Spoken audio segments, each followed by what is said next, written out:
Hace más de 12.000 millones de años, inició una historia de múltiples culturas y tradiciones de las comunidades indígenas en el territorio colombiano. Todo comenzó en el siglo XV, con la llegada de los colonizadores europeos, exactamente en 1499, al mando del explorador español Alonso de Ojeda, quien estableció la primera colonia española en nuestro país. Con la llegada de los colonizadores europeos, la realidad de las comunidades indígenas en Colombia cambió. Cuando llegaron los europeos, encontraron un país disperso. La diversidad de lenguas, costumbres, religiones y la posición geográfica se convirtieron en desventaja para que los nativos enfrentaran a los invasores. Se cree que los pijaos llegaron a la región hace unos 2000 años y se establecieron en los valles de los ríos Conveima, Coello, Magdalena y Cauca. Vivían en casas de madera y paja y se dedicaban principalmente a la agricultura y a la caza. También eran expertos en la producción de cerámica y tejidos.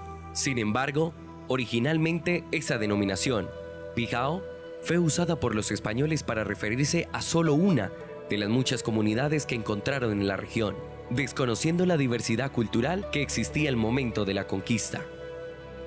El término pijao se refiere a una cultura indígena precolombina que habitó en la región que hoy es conocida como el departamento del Tolima. La palabra pijao proviene del idioma quechua que traduce como fuerte. Los pijaos eran un pueblo guerrero y resistente que habitaba en las montañas del centro del país. Todos los grupos con este nombre fueron aquellos que resistieron la violenta invasión europea de la zona y cuya gesta de coraje y tenaz resistencia todavía perdura en el imaginario colectivo de los actuales tolimenses. En el año de 1994, por la iniciativa de la señora Elizabeth Salazar, se creó el Cabildo Chencha Soleados El Vergel. El cabildo se inició por la señora que ella falleció, llamaba Isabel Salazar. Ella nos invitó, o sea, nos reunió a varias personas y nos invitó a la casa de ella para que formáramos un cabildo. La primera causa de nosotros, Paulino, fue cuando nos tuvimos una reunión de la compañera Elizabeth y dijimos, bueno, vamos a buscar a organizarnos, a ver cómo hacemos para comprar nuestro puesto para la sede, para seguir haciendo las reuniones en una sola parte, porque era cansón hoy acá, entre 15 en otra parte, entonces siempre era aburridor, ¿sí? Como no teníamos un sitio exacto a donde reunirnos, nosotros íbamos, un ejemplo, íbamos a la casa de la señora Isabel, íbamos allí en la casa de la señora Elsie Lozano, iban a la casa de mi papá, que es allí abajo. Bueno, así andábamos. El primer nombre esto era Chenche, pero que a Soleado se lo colocaron a Soleado porque en una guerra que hubo vinieron unos soldados rolos. Murió un soldado asoleado del sol, y él murió, por eso lo quedó Chenche Asoleado. Lo otro, ¿por qué se llama El Vergel? Porque la primera reunión que hubo en Chenche Soleados fue en la casa pues, de mi madre, que era un negocio que se llamaba El Vergel. Entonces, a raíz de ahí, Chenche Soleados, puntualizándolo en El Vergel, porque fue la primera vez que se reunieron los 13, después hubo otra reunión de 19, después llegaron 23, y con los 23 se hizo como la primera conformación de censos y demás. El nombre del Vergel porque eso fue una sede también. De él, allá también hacíamos reuniones, en la casa de Elizabeth Salazar, una líder echada pelante, dura, buena para trabajar. Esa señora sacaba muchas cosas de la cabeza, pero buenas, jamás se robó un peso ni nada. Luchadora total, con sus hijos, sus hijas. Que la luchamos, hubo mucha contrariedad contra nosotros, nos hicieron la guerra, las administraciones dudaban de los cabildos acá en Chenche, y hasta que organizamos el cabildo y hubo el día de la oportunidad de posicionarnos, ¿sí? No fue fácil, en primero reunir toda la documentación que exigía el Ministerio del Interior. Lo segundo, la oposición de la misma comunidad conexa, digamos, a la misma vereda. Y organizaciones políticas, también hay que ser claros en eso. O sea, las organizaciones políticas de acá del municipio de Purificación veían como un contrapeso porque es que hay que entender un poquito lo que es un resguardo indígena y una parcialidad, se llama parcialidad indígena. Cuando ya se constituyen resguardos porque ya hay territorio y, bueno, toda una serie de beneficios adicionales. Pero entonces ellos venían como un enemigo porque es que el resguardo de la comunidad indígena, ellos tienen esa potestad, esa autonomía de manejar recursos. O sea, llegan transferencias a nivel nacional de regalías y de las transferencias que hace el gobierno, pero ellos, la junta directiva, maneja directamente los recursos, que vamos a hacer una inversión de un acueducto, por ejemplo. Entonces ya les quitaba ese beneficio a esas organizaciones políticas y ellos lo veían como un enemigo en el sentido presupuestal y de administración. Cuando nos preguntan cuáles son los contextos actuales y hablan de comunidades indígenas, me parece fundamental empezar a reconocerlas desde el lenguaje como pueblos originarios, puesto que la categoría de indígena es una categoría colonial. Es como denominaron los españoles a los pueblos que se encontraban en estos territorios. Entonces, seguir llamándoles indios, seguir llamándoles indígenas es mantener esas relaciones coloniales y esas relaciones racistas. Por lo tanto, es reconocer que los pueblos son originarios, es decir, que son pueblos que tienen una tradición histórica, que son pueblos que tienen una cosmogonía y que son pueblos que han habitado mucho antes que la civilización occidental o que el desarrollo o que la modernidad de estos territorios es fundamental. La comunidad Chencha Soleados, dentro de sus muchas actividades desarrolladas, trabajan con cultivos en zona de vega, arroceras, pancojeres y la cría de especies menores y a su vez ganado. Existen prácticas en la comunidad que reflejan el conocimiento de generaciones antiguas, la maduración de experiencia para un conocimiento profundo de su entorno. Un ejemplo de ello se encuentra en el manejo de los hornos tradicionales, donde se prepara principalmente los bizcochos, actividad en la que se emplea gran porcentaje de familias de la comunidad. Esta labor involucra a todos los miembros de la familia, principalmente a las mujeres, quienes preparan los bizcochos y dan la forma para su cocimiento. Los hombres realizan tareas que implican el control del horno, algunas de ellas como limpiarlo, prenderlo y barrerlo. Pues lo necesario de todo es el queso. El queso, el maíz, es lo principal que uno tiene que conseguir para empezar a trabajar eso. Porque sin eso no hay nada. Los productos para todo es el maíz, la chira, los huevos, la leche, la mantequilla. Son los que se necesita para eso. Ese es el proceso de todo. Porque los quesos y eso, pues sí, uno los consigue a camino. Cuando llega uno llama y se lo trae. El queso tiene que, lo principal, que sea fresco, que no sea, porque a veces viene como muy viejo el queso. Entonces no queda el bizcocho lo mismo. Y a veces viene demasiado salado. Tampoco nos sirve muy demasiado salado. A veces nos toca devolvernos o decirle a la persona que me le merme sal o que le eche tantico más, porque así no nos sirve. El maíz es que viene en grano y uno lo echa en agua, en un tiempo lo echa en agua para que se ponga blandito y ya después se empieza a moler. Y la achira sí es una harina que uno tiene que comprar. Cuando encontramos por lo menos una semilla de achira en un asentamiento arqueológico, en una planta de vivienda, cerca a un fogón, entonces empezamos a identificar que ahí hay una práctica pues de domesticación de una planta. Esa planta, por lo menos la achira, que ha sobrevivido en la tradición cultural, si por tantos años, es la posibilidad de reconocer cómo las estructuras sociales se van organizando alrededor de producir y que ese producto tenga un sentido no solo económico, sino que ese producto tenga una relación o una simbiosis con el territorio. Y ahora, en el presente, la chira se convierte en un producto que nos reconoce como comunidad y que además nos ayuda a mantener, digamos, una sobrevivencia económica, pues voy generando herramientas que me ayuden a que ese mismo producto vaya cumpliendo mis necesidades y esas herramientas van generando relaciones sociales. nosotros aquí empezamos vendiendo poquito, sí, aquí mismo nos salía a brindarlo a los vecinos, y pues como mi esposa viene la familia, la tía ya era productora de bizcocho, fabricante de bizcochos, ya dejó el negocio y nos dio a nosotros que se seguíamos con el darte de ella. Depende el horno, la temperatura que tenga, porque si está muy caliente, se quema el bizcocho. Entonces hay que esperar para reposarlo y eso, para poderlo meter. Máximo por ahí en 15, 10 minutos, desde que esté en su temperatura bien el horno, ya empieza a sacar.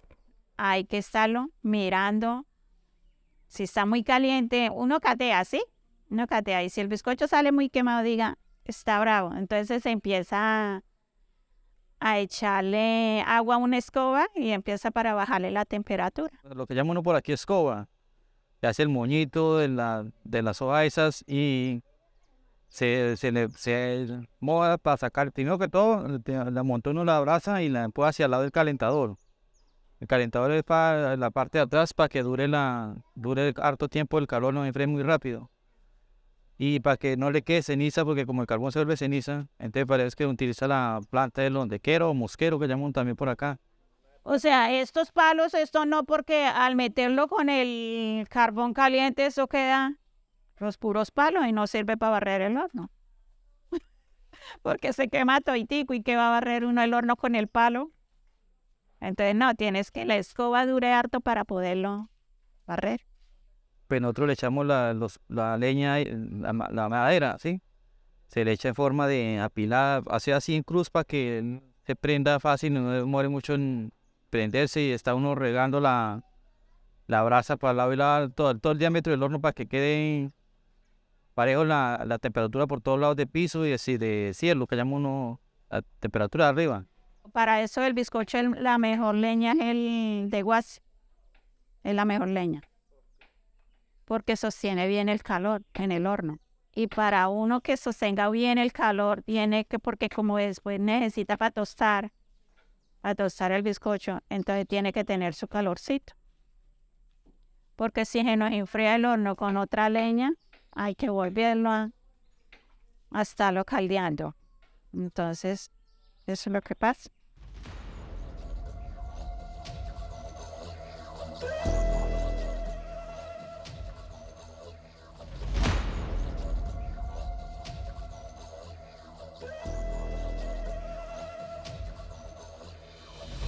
Aquí llevamos varias plantas metidas en esto que se les menciona en cualquier cosa. Y sagrado y consagrado en las cosas. Este ritual sirve para correr las malas energías, para correr todo lo que tenga uno en el cuerpo, que llegue cualquier persona y le inmunice, le haga un hechizo, le haga cualquier cosa, la mala energía va sacando en los aguardientes. ¿Sí me entiende? Lo saca, y si se lo toma 1 o 2, es muy bueno. Y en ayunas, usted tiene una botella de aguardiente, saca una copa y se la toma. Y puede beber usted hasta esta hora sin desayunar o alguna cosa y la energía suya es positiva. Lo que hice es con plantas y árboles. No es 1, ni 2, ni 3. Ahí hay varios metidos en ese poquito que traje.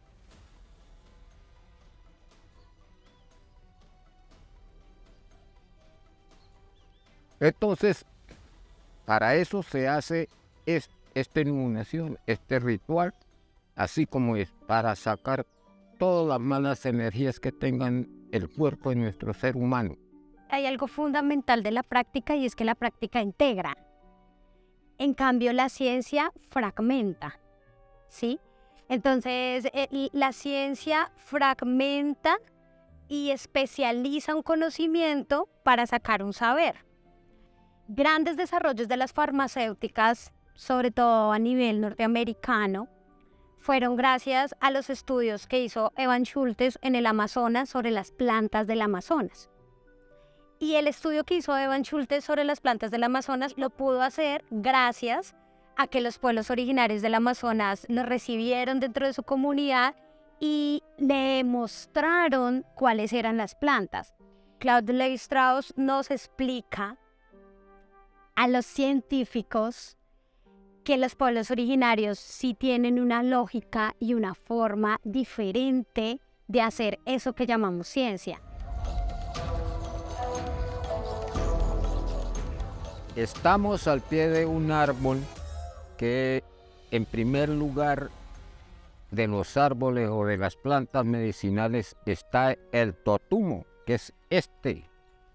Este es un totumo. De la hoja se hace cualquier cocimiento, cualquier droga para la gripe. Tenga usted catarro, que tenga usted todo mal en el cuerpo, mala energía, toda esa vaina. El totumo esto. Se cocinan 7 hojas, 2 vasos de agua y de la pulpa de ella saca un pedazo, se echa a hervir con un pedazo de corteza de esa, la raspan bien, la pican y la echan a hervir, le echan un pedazo de panela o miel de abejas si tiene, calientica se va para adentro, un vaso a la mañana y otro vaso al acostarse, para quitar esa cosa y pulmón y toda esa cuestión, muy medicinal. El totumo tiene muchos servicios, es decir, favorables para el cuerpo. Sirve para los resfriados, sirve para el azúcar, sirve para cuando usted tiene, para cicatrizar partes del estómago, por lo menos el colon. El totumo es una especie, su nombre científico es Crescentia cujete, pertenece a la familia Bignoniaceae, o sea, es de la misma familia del ocobo. Es una planta que se propaga fácilmente por estaca y además es muy usada para adherir orquídeas ahí porque pues, su corteza permite muy bien el desarrollo de estas especies. Del fruto se hace la vasija o el plato o lo que sea para recibir la merienda, tinto, y se sacan, de ella se abre bien manipuladita bien y se saca la tupuma, se saca la tupuma. Una se puede para recibir la sopa, la sopita, el arrocito, tintico para el jugo, meten, y si es que es muy poquita vuelve y lo repite. Y esa es la que da lo que da esa producción buena.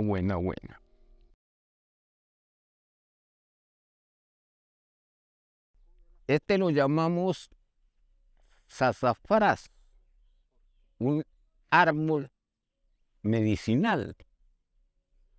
Usted tiene cualquier enfermedad, cualquier vaina, machaca esa hoja.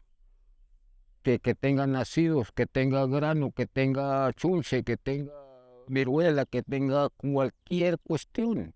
El sazafrán es una planta que es muy valiosa en el sentido medicinal.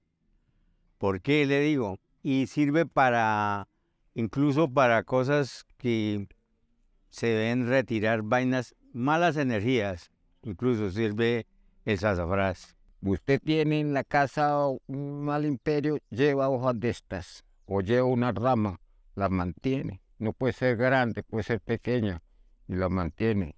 Y tiene buen imperio, tiene buena salida, le consiguen la plata, le rinden, toda esa vaina. Las envidias se van, porque uno fracasa por medio de envidiosos. Usted lo machaca, se toma, se baña para la fiebre. Baja automáticamente la fiebre. Para un mal que se llama el sarampión. Para los nacidos también, sazafrás. Bueno, el sazafrás es una planta que pertenece a la familia Burseraceae, se llama Bursera graveolens. Es una planta muy olorosa, muy quebradiza. Esos olores generalmente en las plantas son producidos por metabolitos secundarios, o sea, son sustancias que producen las plantas con algún fin. Puede ser repeler insectos, ¿no? Por aromas, puede ser. Eso muchas veces es un mecanismo de defensa, ¿sí? Esos olores fuertes, ¿no? Corre la bruja. bruja que piense joder en la casa, que no los a dormir, que no es que usted con eso ahí la puede hasta atrapar, cogerla. Muy bueno, es muy de primera para la medicina es eso, y eso es la medicinal para eso, para el cuerpo. Para parte espirituales sirve para retirar las energías con solo el sazafrán, ¿no? Con el solo sazafrán y con otras plantas para llamar, atraer energías buenas. Es decir, con las plantas que son plantas dulces. Se influye el sazafrán, se influye la planta dulce, que es hierbabuena, verdolaga, eso, la albahaca, con todo eso para atraer nuevas energías.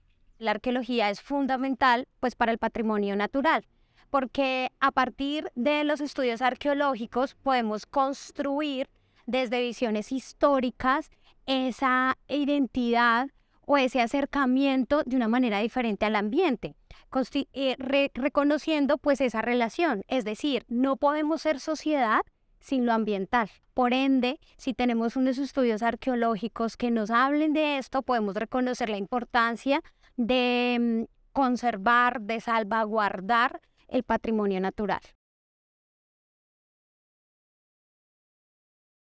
Bueno, se llama ondequiera, no es ondequera, ondequiera. ¿Tú lo entiendes? Bueno, la ondequera es una planta de una familia que se llama Salicácea. Su nombre científico es Casearia corimbosa.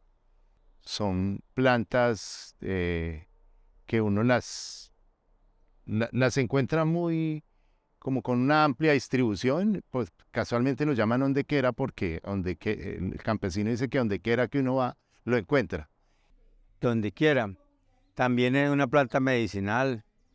Cuando la persona tiene un resfriado demasiado, usted consigue donde quiera, la machaca, se baña y se toma ese jugo de donde quiera. Esto se utiliza para la fabricación de bizcocho en los hornos, barrer en la casa también a veces, así como yo ahorita llegó y tita barre. Llegó usted aquí con esta semilla. Tiene también lo mismo, el chunche, que brotes, alergia. Coge esta vaina, la machaca bien machacadita, se baña y donde está la herida se manipula más que todo espesito para echarle donde está el grano, donde está la herida con la semilla. Que le dolieron los dientes, que le dolió una muela.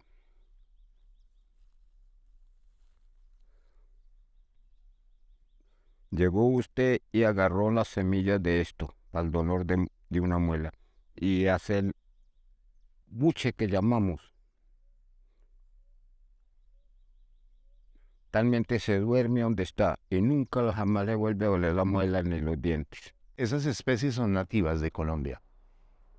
Cuando se habla nativa quiere decir que aquí se da de manera natural sin que nadie las traiga, pero no quiere decir que sean exclusivas de Colombia. Pero muchas de las especies que hay en Colombia se distribuyen desde el sur de México hasta el norte de Argentina, ¿cierto?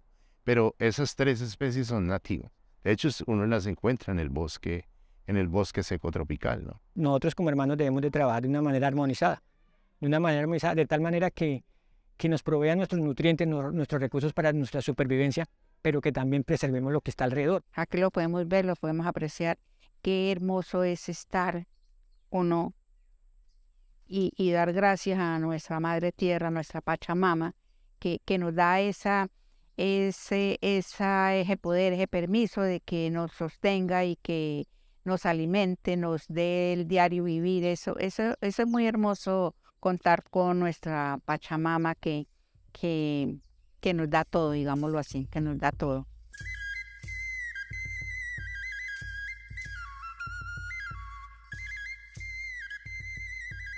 Los grupos étnicos en Colombia tienen un conocimiento ancestral bastante grande.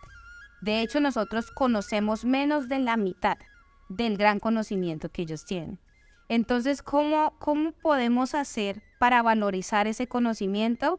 Entrar en las comunidades. Nosotros tenemos que dejar esa mala costumbre de pensar que la academia es la que tiene el conocimiento y cuando uno va a campo va a transmitir ese conocimiento, ¿no? Hay que dejarnos también llevar por ese conocimiento que tienen los grupos, que tienen las comunidades, que se tienen en los territorios. ¿Por qué no intentar enlazar esos dos conocimientos? De esa manera, con el conocimiento ancestral y con el apoyo de la academia, se podría estar valorizando todos esos elementos que tiene la biodiversidad. Mientras que no pase eso, va a quedar todo ese conocimiento ancestral ahí, en los territorios. La naturaleza es un laboratorio que todavía no conocemos cuál es el potencial que tiene. Y las comunidades, debido a la cercanía que tienen con estas reservas o en general con bosques, ellos son muy observadores y conocen de una manera más cercana el potencial que estas plantas tienen. Por lo tanto, es muy importante el acompañamiento de ellos para poder desarrollar nuevos fármacos a partir de ese conocimiento que ellos tienen de la observación. De hecho, el método científico se basa en la primera parte, en la observación.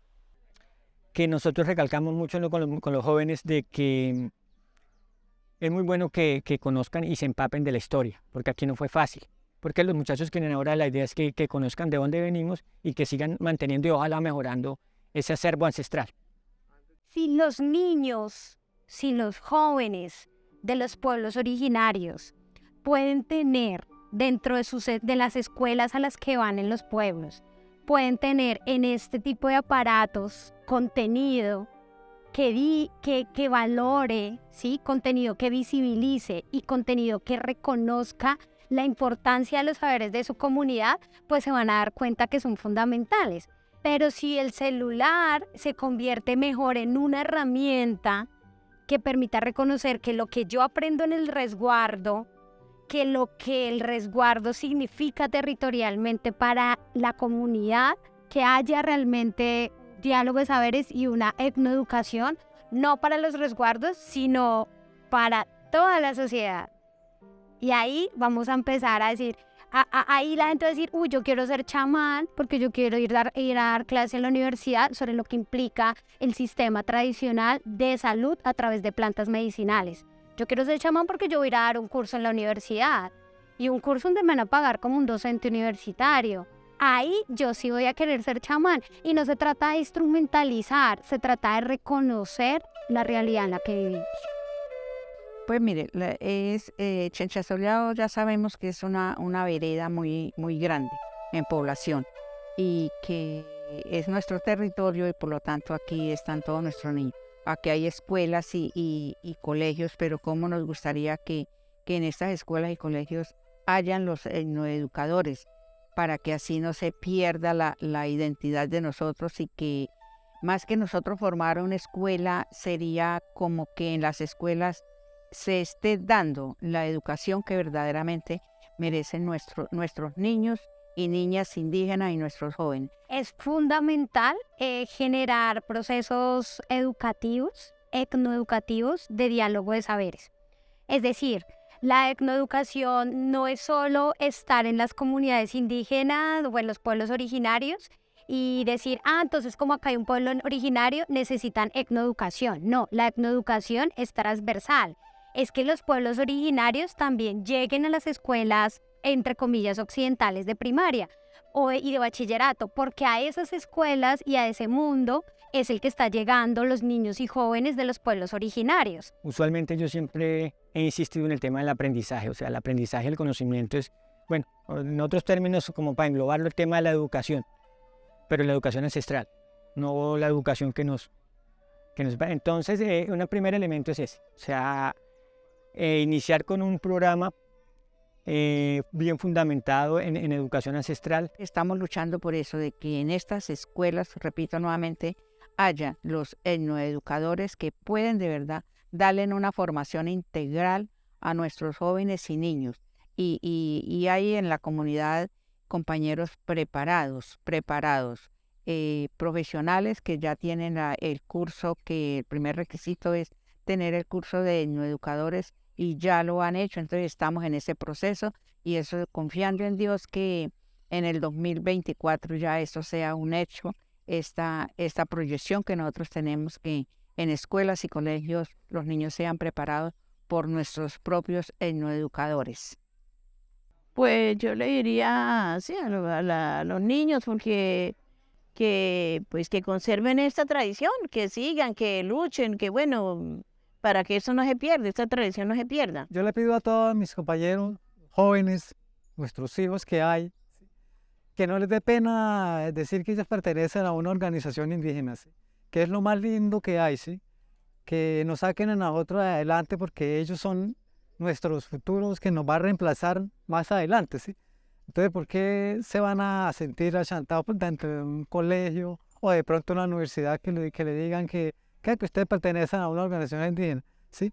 Tenemos eso, y entonces yo les doy mucho consejo a nuestros jóvenes que salgamos adelante, que esto no lo dejemos acabar, ¿sí?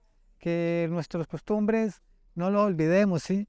Nosotros, ¿sí? En realidad tener buena cultura en esta vaina de este cabildo, que no lo vamos a terminar, que salgamos adelante porque nosotros vamos a ir saliendo, ¿sí? Pero ellos son los futuros nuevos que quedan en nuestro cabildo, ¿sí? Entonces ellos son los que van a quedar reemplazándonos a nosotros, ¿sí? Entonces por eso les pido a la juventud que no nos dejen solos, ¿sí? Que ellos son los próximos que de entre unos años están reemplazándonos a nosotros. Que se autorreconozcan como indígenas, empezando desde la escuela, el colegio, que cuando se matriculen, siempre les hemos recalcado mucho que por favor se reconozcan para nosotros poder identificar qué indígenas estudian en nuestras escuelas y colegios. Hoy se le oye estas cuestiones más que todo a los antiguos, a los primitivos, a los ancestros que ya otros murieron, pero quedó una raza como morirse mis taitas y todo y quedar yo. Me muero yo, pero otro queda con el aprendizaje y va avanzando y no se acaba. Esas son raíces que va dando uno y historia en la cuestión. Pues ya a veces no le llamamos minga, le llamamos un compartir de conocimientos, un conversatorio participativo, donde nos reunimos con los mayores, las mayoras, que es nuestro eje principal, que son los que tienen una historia, una memoria de tiempos atrás, que de pronto nosotros, a pesar de la edad que tenemos, no la conocemos bien. De verdad que eso es lo que nosotros queremos, que esa historia quede para que poderla dar a los niños que van a ser el legado de nuestra comunidad. Nosotros en biología generalmente partimos desde conocer para conservar. Entonces las comunidades lo primero que deben procurar es tener ese conocimiento de esos elementos de biodiversidad que tienen a su alrededor, plantas, animales. Desde que ellos empiecen a conocer qué es lo que tienen, cuáles son esos elementos, esas propiedades, esos insumos que en algún momento pueden servir para o ayudan a, ahí ya la comunidad está ganando. Entonces, conocer, experimentar, dar a conocer y proponer nuevas cosas y confiar en los demás. Sin embargo, acá es importante un trabajo de conjunto donde haya una confianza desde la comunidad hacia la academia y viceversa, para poder que haya esa transferencia de conocimiento de ellos hacia nosotros, respetando obviamente su experiencia en las plantas o conocimiento previo con ellas. En ese sentido, esa primera interacción es importante, y no solamente que nosotros tomemos ese conocimiento y lo llevemos al laboratorio, sino que ellos hagan parte de ese desarrollo, que ellos conozcan que además de la observación que han hecho, los ensayos que han realizado, o tal como bebidas, como ungüentos, conozcan que en el laboratorio se valida eso, y el trabajo previo que han desarrollado, que de hecho se llama etnofarmacología, es muy importante para el desarrollo de nuevos medicamentos. Pero ¿qué queremos en ese plan de vida? Que nuestros jóvenes, nuestros niños sean el futuro de esta comunidad, que esos niños sean los que llevan este legado y este mensaje, y que sean un ejemplo para niños que de pronto no sean indígenas, o un ejemplo integral para las otros niños indígenas de nuestra comunidad, y también un ejemplo para las otras comunidades, que principalmente la niñez son los que más debemos de preparar en esa proyección, porque son el futuro y para que nuestros usos y costumbres no se vayan a perder.